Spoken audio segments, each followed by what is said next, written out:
Hello, नमस्ते dear aspirants. आपके लिए हम लेकर आए हैं अफसरनामा का ये 5वां सीरीज। और इस अफसरनामा के 5वें सीरीज के अंतर्गत हम बात करेंगे बिहार करंट अफेयर्स की। बात ही नहीं करेंगे बल्कि बिहार से पूछे जाने वाले करंट अफेयर्स के ऐसे ऐसे सवालों से आपका रूबरू कराएंगे जो कि आगामी 71वीं बीपीएससी पीटी जो कि 13 सितंबर को होना है, उसमें आपको काफ़ी फ़ायदा होगा, काफ़ी लाभदायक होगा। तो अंत तक देखना ना भूलिएगा। और इस 5वें सीरीज के बाद हम लगातार 10, 11, 12 सीरीज तक हम बिहार करंट अफेयर्स और नेशनल इंटरनेशनल करंट अफेयर्स पर बात करेंगे ताकि विद्यार्थियों को कम समय में अच्छी तैयारी मिल सके। और लास्ट टाइम में जो करंट अफेयर्स से 30-30 सवाल, कभी 35-37 सवाल तक जो बीपीएससी में पूछे गए हैं, उसमें आपके जो तैयारी में है वो मेरा योगदान रहेगा। तो आज से हम लगातार जो है सीरीज चलाएंगे और बीच बीच में जैसा कि मैंने वायदा किया था कि जो भी इम्पोर्टेंट चैप्टर हैं उस चैप्टर पर भी हम क्लास लेंगे। समय का अभाव रहता है, माफ़ी चाहूँगा, परंतु फिर भी मैं आपके लिए कुछ ना कुछ ज़रूर करूँगा। बीपीएससी पीटी के लिए, मेंस के लिए तो मैं करता ही हूँ, मेंस का तो मैं एक्सपर्ट ही हूँ। तो चलिए, आज इस अफसरनामा सीरीज के अंतर्गत हम कुछ चुनिंदा बिहार करंट अफेयर्स के क्वेश्चन लाए हैं जो हाल फिलहाल के घटनाओं से संबंधित है और जिसके पूछे जाने की संभावना काफ़ी प्रबल रहेगी। तो आइए हम पहला सवाल लेते हैं। पहला सवाल है, बिहार का पहला सुपर कंप्यूटर का क्या नाम है? अब आप लोगों को सोचना है जवाब और कमेंट करके नीचे बताना भी है। ठीक है, ये वीडियो स्ट्रीमिंग के रूप में रहेगा, आगे से हम लाइव वीडियो में आएंगे।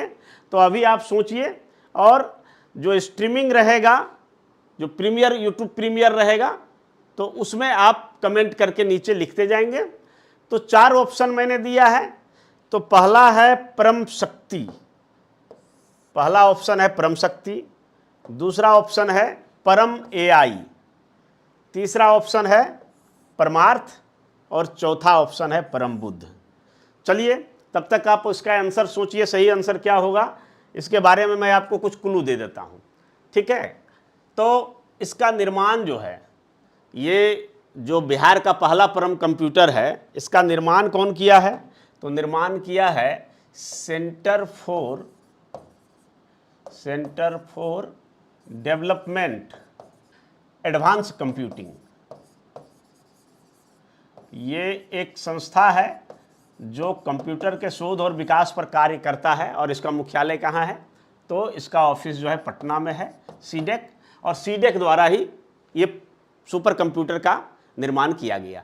इस सुपर कंप्यूटर की जो खासियत होगी वो एआई से लैस होगा, यानी इसमें आर्टिफिशियल इंटेलिजेंस भी होगा। आर्टिफिशियल इंटेलिजेंस का ज़माना है, आप लोग देख रहे होंगे कि किस तरह से मोबाइल में भी आर्टिफिशियल इंटेलिजेंस आ गया है। और आने वाला दौर अगर कहें हम आर्टिफिशियल इंटेलिजेंस का ही होगा तो कोई गलत ना होगा। ठीक है, तो आर्टिफिशियल इंटेलिजेंस से ये लैस है। और इसमें कंप्यूटर में जैसा कि आप जानते हैं कि सीपीयू होता है। सीपीयू मतलब central processing unit. Central processing unit के जगह पे इस कंप्यूटर में जीपीयू होगा। और जीपीयू का फुल फॉर्म क्या होगा? तो graphic processing unit. Graphic processing unit. ठीक है, यानी सीपीयू के जगह पे जीपीयू होगा। और इससे क्या होगा कि जो काम सीपीयू करता है वो तो करेगा ही, साथ ही इसमें उससे काफ़ी जो है एडवांस दर्जे का भी काम किया जा सकेगा, डिजाइनिंग वगैरह के क्षेत्र में, ग्राफिक वगैरह के क्षेत्र में। और काफ़ी ये फास्ट चलने वाला कंप्यूटर होगा। ठीक है, इसको बनाने में लागत जो आई है वो 5.5 करोड़ की लागत आई है। और इस कंप्यूटर के बन जाने से बिहार में रिसर्च, शिक्षा, स्वास्थ्य, पुलिसिंग सहित जो भी अन्य जटिल कार्य हैं, इस कार्यों में मदद मिलेगी। ठीक है, तो अब सवाल उठता है कि इस कंप्यूटर का नाम क्या है। ठीक है, आप लोगों ने जवाब सोच लिया होगा, और जो भी सोचे होंगे ये 4 ऑप्शन में से, तो हमारे ख्याल से सही ही सोचे होंगे। और जो अगर नहीं सोच पाए होंगे तो उनको मैं बता दूं कि क्या इसका आंसर हो सकता है परम शक्ति, परम एआई, परमार्थ? जी नहीं, इसका जो आंसर होगा वो आंसर होगा परम बुद्धा। ठीक है, तो बिहार का पहला जो सुपर कंप्यूटर है, पहला सुपर कंप्यूटर है, इसका नाम होगा परम बुद्ध। चलिए, एक बहुत इंपॉर्टेंट सवाल आप लोगों के लिए हो गया। अब हम दूसरे सवाल पर चलते हैं। दूसरा सवाल है, विक्रमशिला विश्वविद्यालय की स्थापना भागलपुर के किस स्थान पर की जाएगी? ठीक है, विक्रमशिला विश्वविद्यालय की स्थापना, पुराना वाला विक्रमशिला विश्वविद्यालय नहीं, उसको तो बख्तियार खिलजी ने नष्ट कर दिया था, जैसा कि हम लोग इतिहास में पढ़ते हैं। अब उसके स्थान पर आधुनिक विक्रमशिला विश्वविद्यालय का निर्माण किया जाएगा। तो आपको बताना है कि ये किस स्थान पर, भागलपुर जिला में होगा। ये तो मैं आपको पहले ही क्वेश्चन में ही बता दिया हूँ कि ये भागलपुर जिला में होगा। ठीक है, तो भागलपुर जिला में, भागलपुर जिला के किस स्थान पर, ये आपको बताना है। तो ऑप्शन ए है सबौर, ऑप्शन बी है नाथनगर, ऑप्शन सी है अंतीचक और ऑप्शन डी है पिरपैती। ठीक है, इस 4 जगह पे आप सोचिए कि क्या इसका उत्तर हो सकता है, सही उत्तर क्या हो सकता है। तब तक मैं इसके बारे में कुछ क्लू देता हूँ। ठीक है, दिसंबर 2004 की बात, 24 की बात है, दिसंबर 2024 की बात है।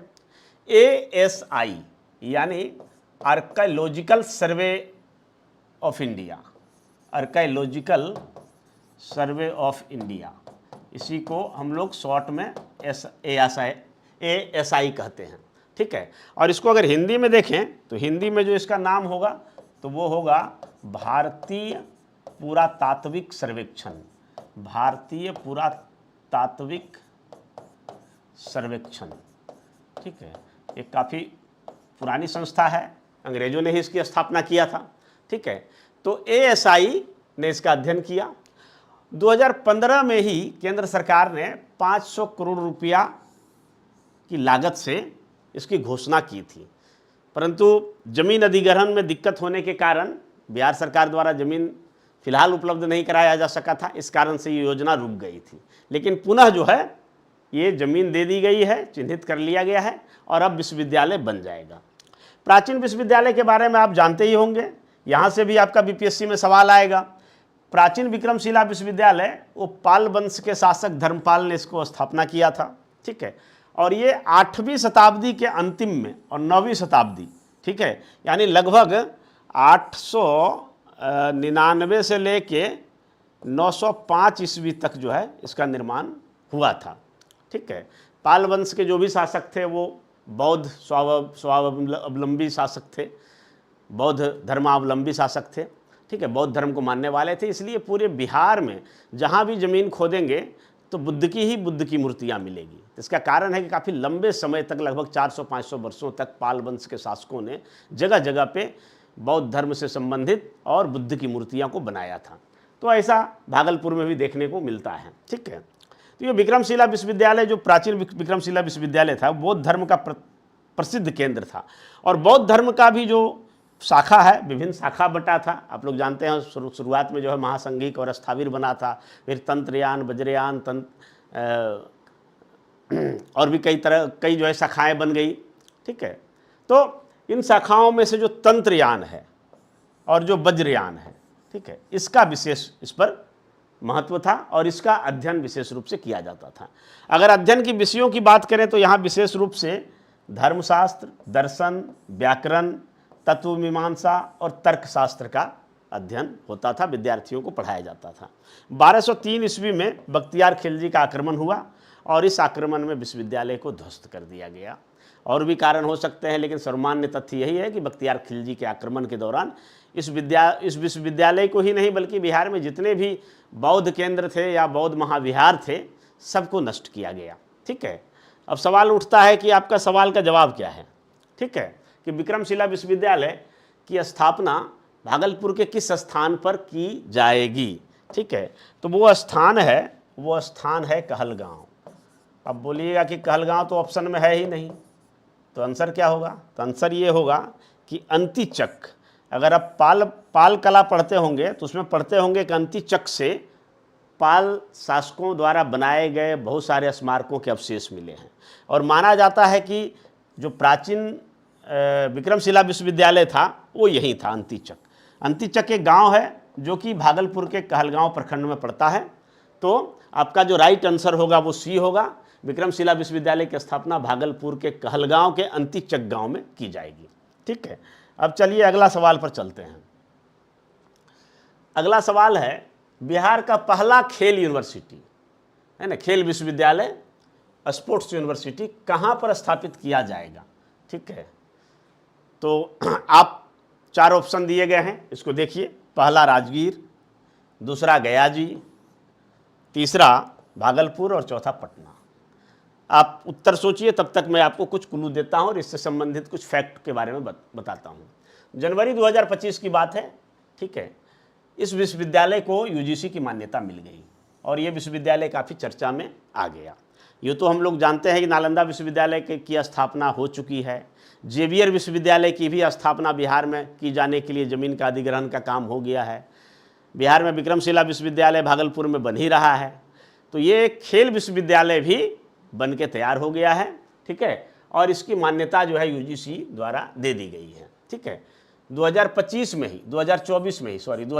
में ही सीएम नीतीश कुमार द्वारा इसका उद्घाटन किया गया था, स्पोर्ट्स यूनिवर्सिटी का, परंतु उस समय यूजीसी की मान्यता नहीं थी। अब यूजीसी की मान्यता हो गई है। और किसके तहत हुई है? तो यूजीसी एक्ट 1956 की धारा 2F के अंतर्गत, ठीक है। ये यूजीसी जो यूनिवर्सिटी ग्रांट कमीशन है, यूजीसी का फुल फॉर्म हुआ यूनिवर्सिटी ग्रांट कमीशन। ये क्या करता है कि तमाम सारे भारत के जो भी यूनिवर्सिटी हैं उसको ग्रांट उपलब्ध कराता है, यानी अनुदान देता है, पैसा रिलीज करता है, ठीक है। तो यूनिवर्सिटी ग्रांट कमीशन की 1956 में जो इसका एक्ट बना था, उसकी धारा 2F के अंतर्गत ये स्पोर्ट्स यूनिवर्सिटी की मान्यता हुई है। इसमें पढ़ाई क्या होगा? जो यूनिवर्सिटी बना है तो पढ़ाई होगा ग्रेजुएशन, डिप्लोमा, पीजी डिप्लोमा, और विश्वविद्यालय के पास यह भी अधिकार है कि अन्य शैक्षणिक पाठ्यक्रम भी जोड़े जा सकते हैं। मुझे लगता है कि शायद खेल से संबंधित या शारीरिक गतिविधियों से संबंधित और अन्य पाठ्यक्रम को इसमें जोड़ा जा सकता है, जैसे योगा है, मेडिटेशन है, कई प्रकार के हेल्थ वेलनेस जो प्रोग्राम है, तो ऐसे चीज़ों को जोड़ा जा सकता है। या फिर बाद में चलकर आर्ट साइंस की भी पढ़ाई हो सकती है, कहा नहीं जा सकता, परंतु अभी फ़िलहाल खेल विज्ञान में, ठीक है, यानी स्पोर्ट्स साइंस में ग्रेजुएशन, डिप्लोमा और पीजी डिप्लोमा की डिग्री दी जाएगी। अब सवाल उठता है कि आपका आंसर क्या है? तो आंसर होगा राजगीर, ठीक है। ये राजगीर में इसको स्थापना किया गया है, ठीक है। अब चलिए अगले सवाल की ओर चलते हैं। ये बिहार के राज्यपाल आरिफ मोहम्मद खान, ठीक है। राजेंद्र अरलेकर जो बिहार के राज्यपाल थे, भूतपूर्व राज्यपाल, उनके बाद आरिफ मोहम्मद खान बिहार के राज्यपाल नियुक्त हुए, ठीक है। तो आपका जो सवाल है कि इनका क्रम क्या था? क्रम होता है यानी केवे राज्यपाल थे, इनका क्रम क्या था, कौन सा राज्यपाल था, ठीक है। यहाँ पर आपको क्रम दिए हैं, 41वां, 42वां, 43वां, 44वां, आपको ये बताना है। तो मैं आपको बता दूं कि जो राजेंद्र अरलेकर थे, तो उनका बिहार के राज्यपाल के रूप में जो क्रम था, वो क्रम था 41वां। इस अनुसार से आरिफ मोहम्मद खान जो वर्तमान बिहार के राज्यपाल हैं, तो इनका जो क्रम होगा वो 42वां होगा, ठीक है। यानी आरिफ मोहम्मद खान बिहार के 42वें राज्यपाल हैं। ऐसा सवाल पूछा जा सकता है, इसको ध्यान में रखिए। और इस तरह के और भी फैक्ट्स आपको पढ़ना है। ये हमारा एक तरह से इंडिकेशन है, क्योंकि 10-12 सवाल में आपका तैयारी होगी नहीं, हालांकि हम 100-150 सवाल तो कराएंगे ही, परंतु आप संकेत को समझिए कि इस तरह के सवाल पूछे जा सकते हैं बीपीएससी में, और इसी अनुसार से आपको जहाँ भी मटेरियल मिले तो उसकी तैयारी करना है। विशेषकर अगर एक आध दिन समय मिले तो जो पिछले 2, 4, 5 महीने, 6 महीने का पेपर है उसको भी देख सकते हैं, अगर आपके पास पेपर का संग्रह सुनियोजित तरीके से किया जाता होगा तब, अन्यथा फिर उसमें टाइम वेस्ट नहीं करना है, ठीक है। तो अब आ जाइए नेक्स्ट क्वेश्चन है, पुनौरा धाम विकास परियोजना किनसे संबंधित है? यह एक धार्मिक स्थल है और सरकार की इसमें काफ़ी दिलचस्पी है। सरकार द्वारा खुद इसका उद्घाटन किया गया है, ज़मीन वगैरह उपलब्ध कराया गया है और काफ़ी सारा इसमें मदद किया गया है, ठीक है। तो किस देवी देवता से संबंधित है? ऑप्शन है आपका, पहला जो ऑप्शन है वो शिव है, दूसरा ऑप्शन है राम है, ये यहाँ बी होगा, राम है, और तीसरा ऑप्शन बुद्ध है, और चौथा ऑप्शन सीता है, ठीक है। सीता यानी जानकी, ठीक है। तो इसका क्या होगा आंसर? आप लोग मन में सोचिए।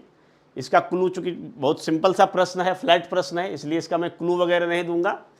इतना आप जान लीजिए कि किसका हो सकता है। अब ध्यान दीजिए, तो आप अगर मान लिया जाए कि एलिमिनेशन विधि से इस प्रश्न को हल करना है और इसके बारे में आपको कोई आइडिया नहीं, कभी नहीं पढ़े, तो कैसे करेंगे।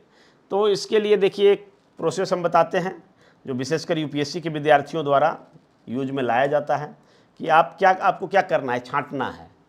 तो बिहार का जो भूमि है वो शिव से संबंधित नहीं है, हालांकि शिव मंदिर हैं यहाँ बहुत सारे, है ना, लेकिन जो प्राचीन काल से अगर बात करें तो शिव का कोई जो है वैसा पौराणिक कोई विशेष महत्व नहीं है, ठीक है, कोई विशेष नहीं है। हालांकि बहुत सारे मंदिर हैं जहाँ पर कि शिव की पूजा होती है, शिव का मंदिर है, प्राचीन काल में भी बने हुए, आधुनिक काल में, लेकिन शिव का नहीं है। राम का तो मंदिर उत्तर प्रदेश में बन ही गया है, अयोध्या से संबंधित थे, इसलिए ये भी नहीं होगा। अब बच गया बुद्ध एवं सीता, ठीक है। अब आपको देखना है कि पुनौरा धाम किधर है, ठीक है, तो ये उत्तरी बिहार में पड़ता है।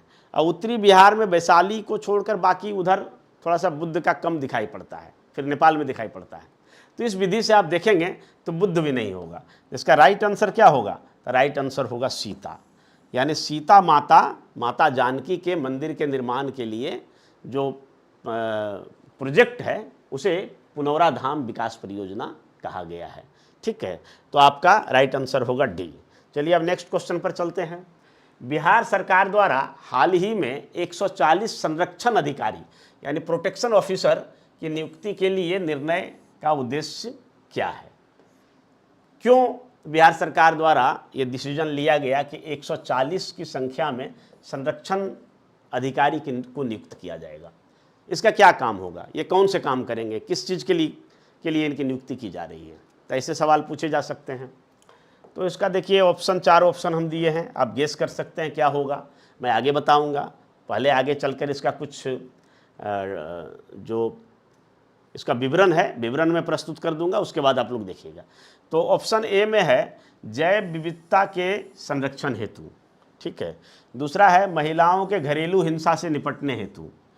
तीसरा सी ऑप्शन है SC ST यानी शेड्यूल कास्ट और शेड्यूल ट्राइब्स वर्ग के अधिकारों की सुरक्षा हेतु, ठीक है। और ऑप्शन डी है सरकारी संपत्तियों के संरक्षण हेतु, ठीक है। तो ये 4 ऑप्शन है, 4 में से सही ऑप्शन आपको चुनना है, ठीक है। माइनस मार्किंग है, ध्यान रखेंगे। तुक्का लगाना भी है तो काफ़ी सोच समझ कर लगाएंगे, ठीक है।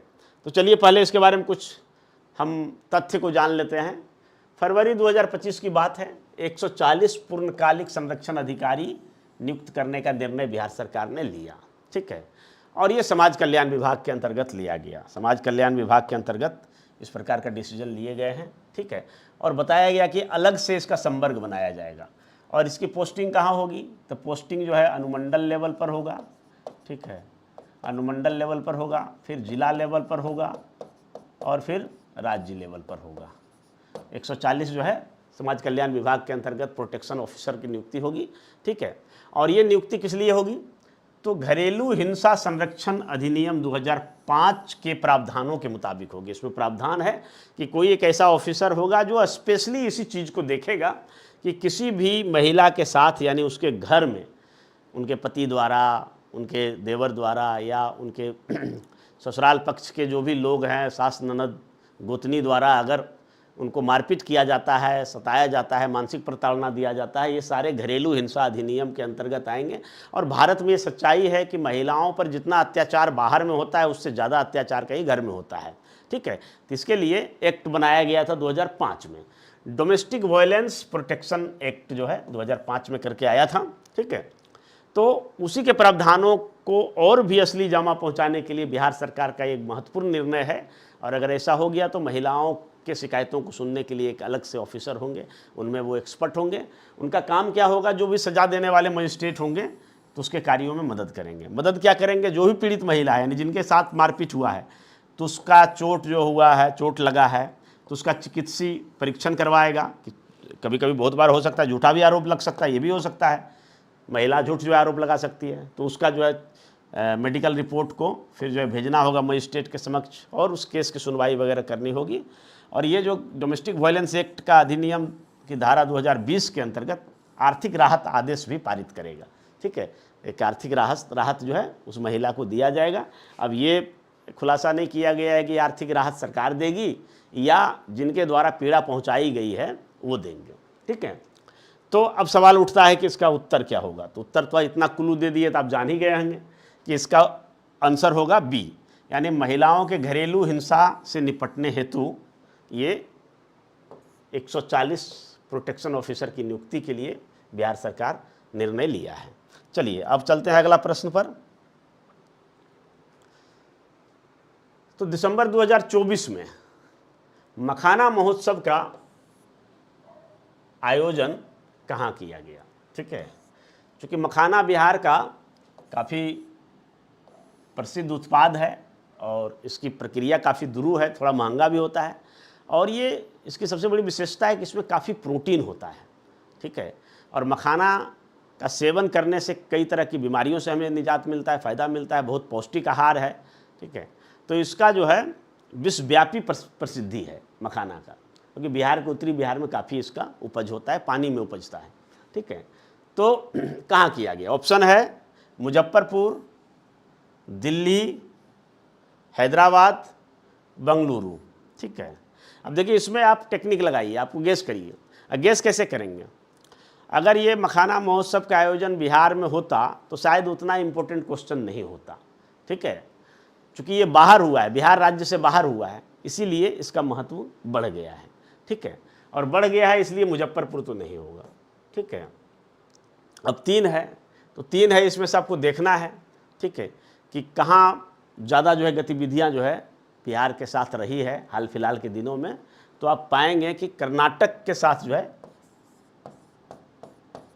ठीक है, ज़्यादा रहा है। ठीक है, तो यहाँ पर दिल्ली नहीं होगा, हैदराबाद नहीं होगा, बेंगलुरु में मखाना महोत्सव का आयोजन किया गया था।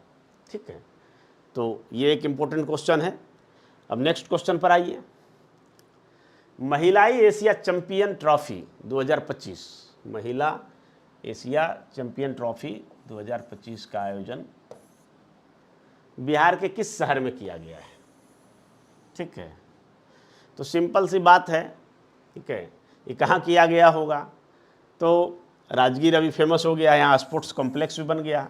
तो 2 ही जगह विशेष खेल सुविधा है, एक पटना है, एक राजगीर है, लेकिन राजगीर को अभी ज़्यादा प्रमुखता दिया जा रहा है, तो ये राजगीर होगा। ठीक है, यानी राजगीर में किया गया, पटना, गया जी और मोतिहारी में नहीं। ठीक है, और सबसे बड़ी बात है कि इस राजगीर में पुरुष हॉकी का भी मैच हुआ है। ठीक है, और ये जो है विश्व कप का जो मैच होगा उसका क्वालिफाइंग मैच था एक तरह से। ये पुरुष एशियाई हॉकी माने महिला और पुरुष दोनों का हुआ है। ठीक है, तो इसके बारे में कुछ क्लू देख लेते हैं।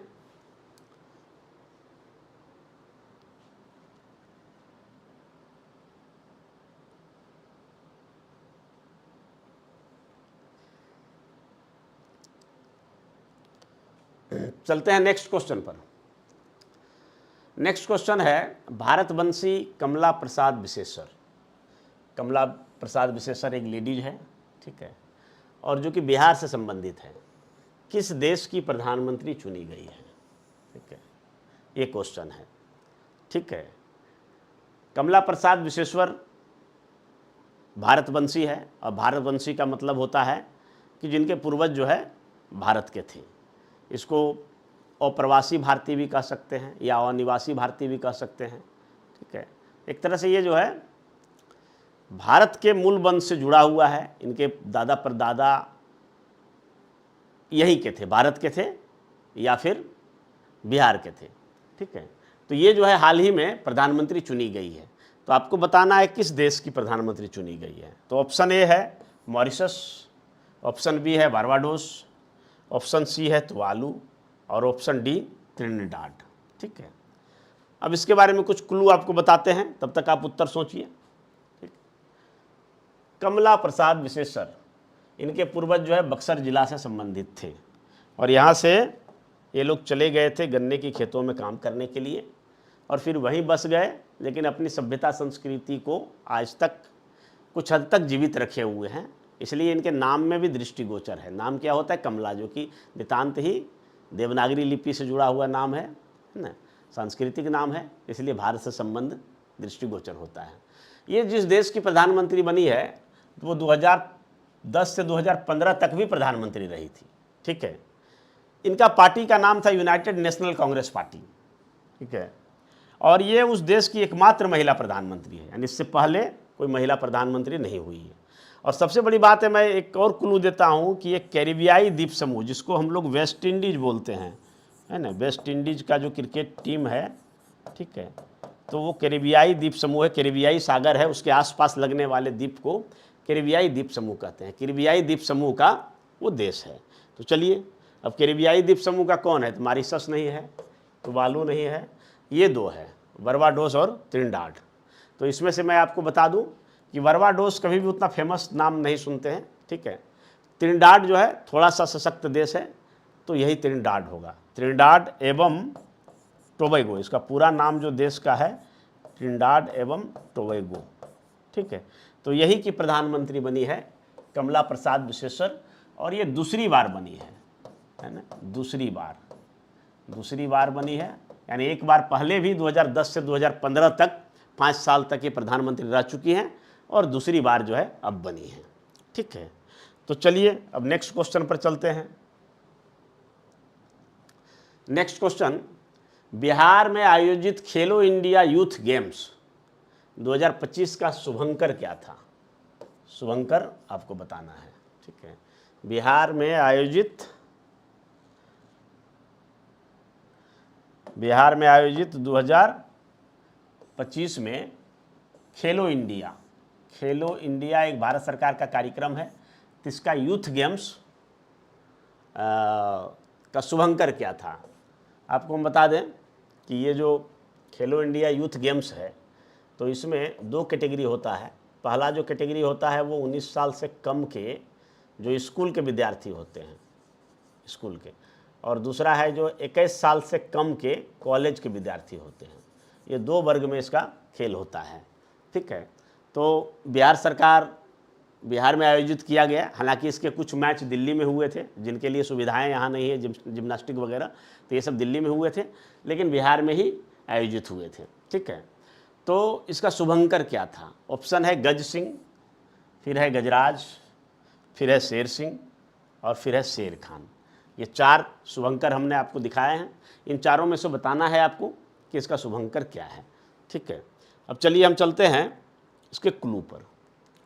तो क्लू के बारे में देखिए, थोड़ा सा विवरण हम उपलब्ध करा देते हैं। खेलो इंडिया यूथ गेम्स, ठीक है, इसका जो स्लोगन था वो खेल के रंग बिहार के संग, खेल के रंग बिहार के संग। आयोजन कहाँ हुआ? तो नई दिल्ली में हुआ, राजगीर में हुआ, गया में हुआ, पटना में हुआ, भागलपुर में हुआ और बेगूसराय में हुआ। यानी नई दिल्ली के अतिरिक्त आप देखें तो बिहार के 1, 2, 3, 4 और 5 है ना, नई दिल्ली के अतिरिक्त जो है बिहार के 5 शहर में हुआ, ठीक है। यहाँ से भी क्वेश्चन आ सकता है कि इनमें से कौन सा जगह पर नहीं हुआ, ठीक है, तो ये ध्यान रखना है। तो राजगीर, गया, पटना, भागलपुर और बेगूसराय, ठीक है। तो ये राजगीर, गया और पटना ये तीनों मगध रेंज के हैं, और भागलपुर और बेगूसराय उधर जो है भागलपुर रेंज के हैं। तो इसको ऐसे रख सकते हैं याद।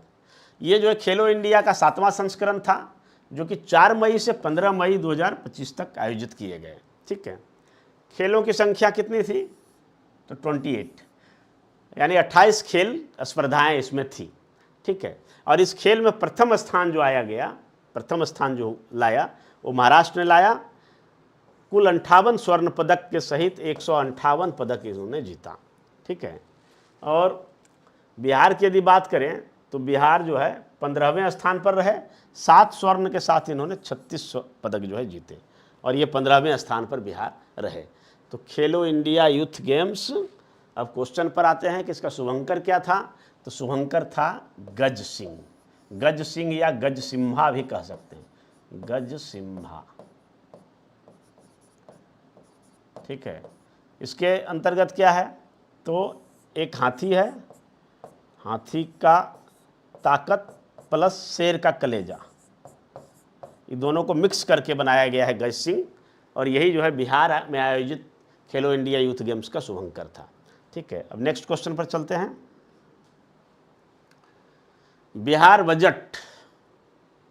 बिहार बजट 2024-25 में सर्वाधिक निधि का प्रावधान किया गया। ठीक है, आपको एक डिस्क्लेमर दे दूं कि आप बीपीएससी की परीक्षा देने जा रहे हैं तो दो चीज़ तो ज़रूर आप देख कर जाएं और काफ़ी गहरी तरीके से देख कर जाएं। मैं आपको इसमें मदद भी करूंगा। एक तो बिहार बजट, पिछला बजट से भी थोड़ा सा तुलना कर लेना है 2025-26, ठीक है, और बिहार का आर्थिक सर्वेक्षण, बिहार आर्थिक सर्वेक्षण, ये दो चैप्टर आप जरूर देख कर जाएं करंट अफेयर्स में। यहाँ से सवाल रहेंगे ही रहेंगे। अगर दो सवाल भी रहा तो दो सवाल भी आपके लिए ट्रम्प कार्ड सिद्ध हो सकता है। ठीक है, तो इसलिए मैंने एक टॉपिक यहाँ पर लाया और कुछ जो है बिहार बजट के बारे में भी हम आगे चर्चा भी कर देंगे। लेकिन बिहार बजट और बिहार आर्थिक सर्वेक्षण से संबंधित एक मेरा फुल क्लास होगा, वो डिस्क्रिप्टिव क्लास होगा। ये जो मैं आज ऑब्जेक्टिव बता रहा हूँ इस तरह का नहीं होगा, डिस्क्रिप्टिव क्लास होगा जिसमें हम पूरा बजट पर चर्चा करेंगे और आंकड़ों का जो समझ है वो भी बताएंगे। करोड़, लाख, बिलियन, मिलियन ये सब क्या होता है उसके बारे में भी बताएंगे और बिहार बजट में जो प्रावधान है उस पर भी हम चर्चा करेंगे। संक्षेप में आज भी हम कर देंगे, चल जब ये सवाल आ गया है। ठीक है, तो अब है क्या कि बिहार बजट में सर्वाधिक पैसा किस मद में रखा गया, किस मद में दिया गया। ठीक है, तो इसमें जो है पहला ऑप्शन है शिक्षा, दूसरा है स्वास्थ्य, तीसरा है सड़क और चौथा है कृषि। ठीक है, अब चलिए पहले मैं बता देता हूँ उसका आंसर ही। ठीक है, आगे चलकर हम बजट पर चर्चा करेंगे। तो इसमें चूँकि सबसे बड़ा जो विभाग है बिहार का वो शिक्षा विभाग है। ठीक है, और ये मानव संसाधन विकास की इतनी बड़ी चुनौती है, चूँकि बड़ी जनसंख्या घनत्व वाला राज्य है बिहार, तो यहाँ पर मानव संसाधन के विकास के लिए सरकार को काफ़ी हद तक जो है ताकत लगानी पड़ती है और उनमें से सबसे अधिक जो खर्च होता है पैसा वो शिक्षा पर होता है। इसलिए सर्वाधिक जो मद में आवंटन किया गया है, यानी बजट में सर्वाधिक जो आर्थिक प्रावधान किया गया, धन का प्रावधान किया गया है, वो शिक्षा विभाग पर किया गया है। किस तरह से किया गया है उसकी एक झलक हम देख लेते हैं, आगे हम इस पर क्लास विस्तृत रूप से लेंगे। ठीक है, बिहार बजट 2024-25 का हमने सिनोप्सिस यहाँ डाल दिया है, इसको आप देखिए। बिहार बजट 2024-25, ठीक है, 3 मार्च 2025 को उप मुख्यमंत्री सह वित्त मंत्री सम्राट चौधरी ने विधानसभा में 3.17 लाख करोड़ रुपए का बजट पेश किया। अब ये कितना होता है इसको हम आगे चर्चा करेंगे नेक्स्ट क्लास में, जिसमें शिक्षा और महिला सशक्ति को प्राथमिकता दिया है ना, यानी एजुकेशन और विमेंस एम्पावरमेंट को विशेष रूप से इसमें प्राथमिकता दिया गया है। बजट का आकार कुल मिला के देखिए तो 3,16,895 करोड़ रुपये है, जो पिछले वित्तीय वर्ष के बजट के आकार से 38,159 करोड़ रुपया, 169 करोड़ रुपया ज़्यादा है। ठीक है, यानी पिछला जो बजट था 2025-26 का, 2024-25 का, तो उससे जो है इतना रुपया ज़्यादा है। ठीक है, अब इसके मुख्य बिंदु क्या है? तो मुख्य बिंदु है कि 2025-26 में कुल राजस्व व्यय कितना था? 2,52,000 करोड़ रुपये अनुमानित है। ठीक है, जो कुल व्यय का 79.52% है ना, यानी जो रेवेन्यू एक्सपेंडिचर है। अब ये रेवेन्यू एक्सपेंडिचर क्या होता है इसको अच्छा से समझना पड़ेगा, वो कोई फ्रेश क्लास में हम समझाएंगे।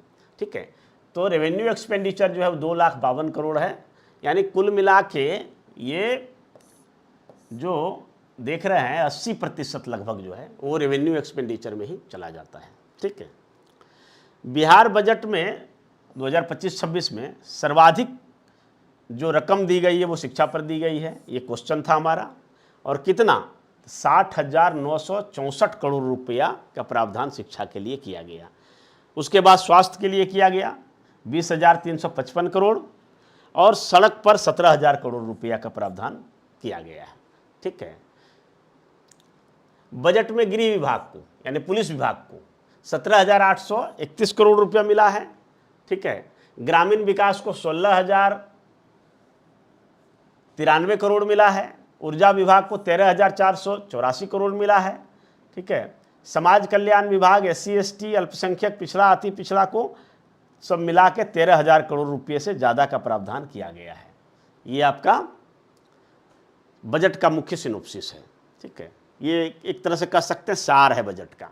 ठीक है, इसको आप देख सकते हैं, इंटरनेट पर भी सर्च कर सकते हैं, या जो बिहार सरकार का बजट जो निकलता है उसमें भी देख सकते हैं। लेकिन संक्षिप्त रूप में मैंने आपको इतना बता दिया है। इस पर एक फ्रेश क्लास में मैं इसको पूरा क्लियर करूंगा और कुछ कुछ चीज़ों का टर्म का जो है अर्थ भी बताऊंगा। ठीक है, अब आइए बजट के मुख्य प्रावधान क्या थे। तो बजट का जो मुख्य प्रावधान था, महिला सशक्तिकरण पर विशेष ध्यान था। ये क्लास को छोटा करने के लिए, कम अवधि का करने के लिए ये बनाना पड़ता है, वरना PPT बनाने में मैं विश्वास नहीं रखता हूँ। और आज का भी जो क्लास है वो PPT पर नहीं है, बल्कि हमारा खुद का बोर्ड पर अपने हैंडराइटिंग में लिखा हुआ है। और मैं अक्सर क्लास वैसे ही लूँगा। PPT से क्लास लेने वाले लोग कहीं दूसरे जगह से PPT बनाते हैं, उनका कोई दूसरा बनाता है और फिर उसी पर वो अपना डेमोस्ट्रेशन देते हैं। तो मैं समझता हूँ कि वो क्लास अब तो हद कर दिया है। तो बहुत सारे टीचर तो जो बड़े बड़े ब्रांड के कोचिंग है, तो वहाँ पर तो लोग PPT बना के ऑफलाइन क्लास में भी जा रहे हैं और वहाँ पढ़ा रहे हैं। भाई क्या पढ़ा रहे हैं, क्या उससे फ़ायदा हो रहा है?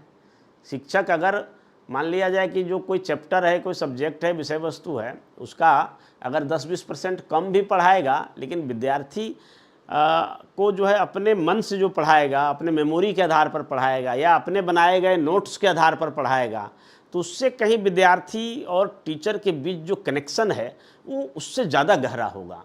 उससे दोनों के बीच जो स्टूडेंट टीचर पार्टनरशिप की हम बात करते हैं वो ज़्यादा इम्पैक्ट होगा, ना कि जो है PPT या कुछ ऐसा जो है मटेरियल कहीं से बना बनाया ले गए।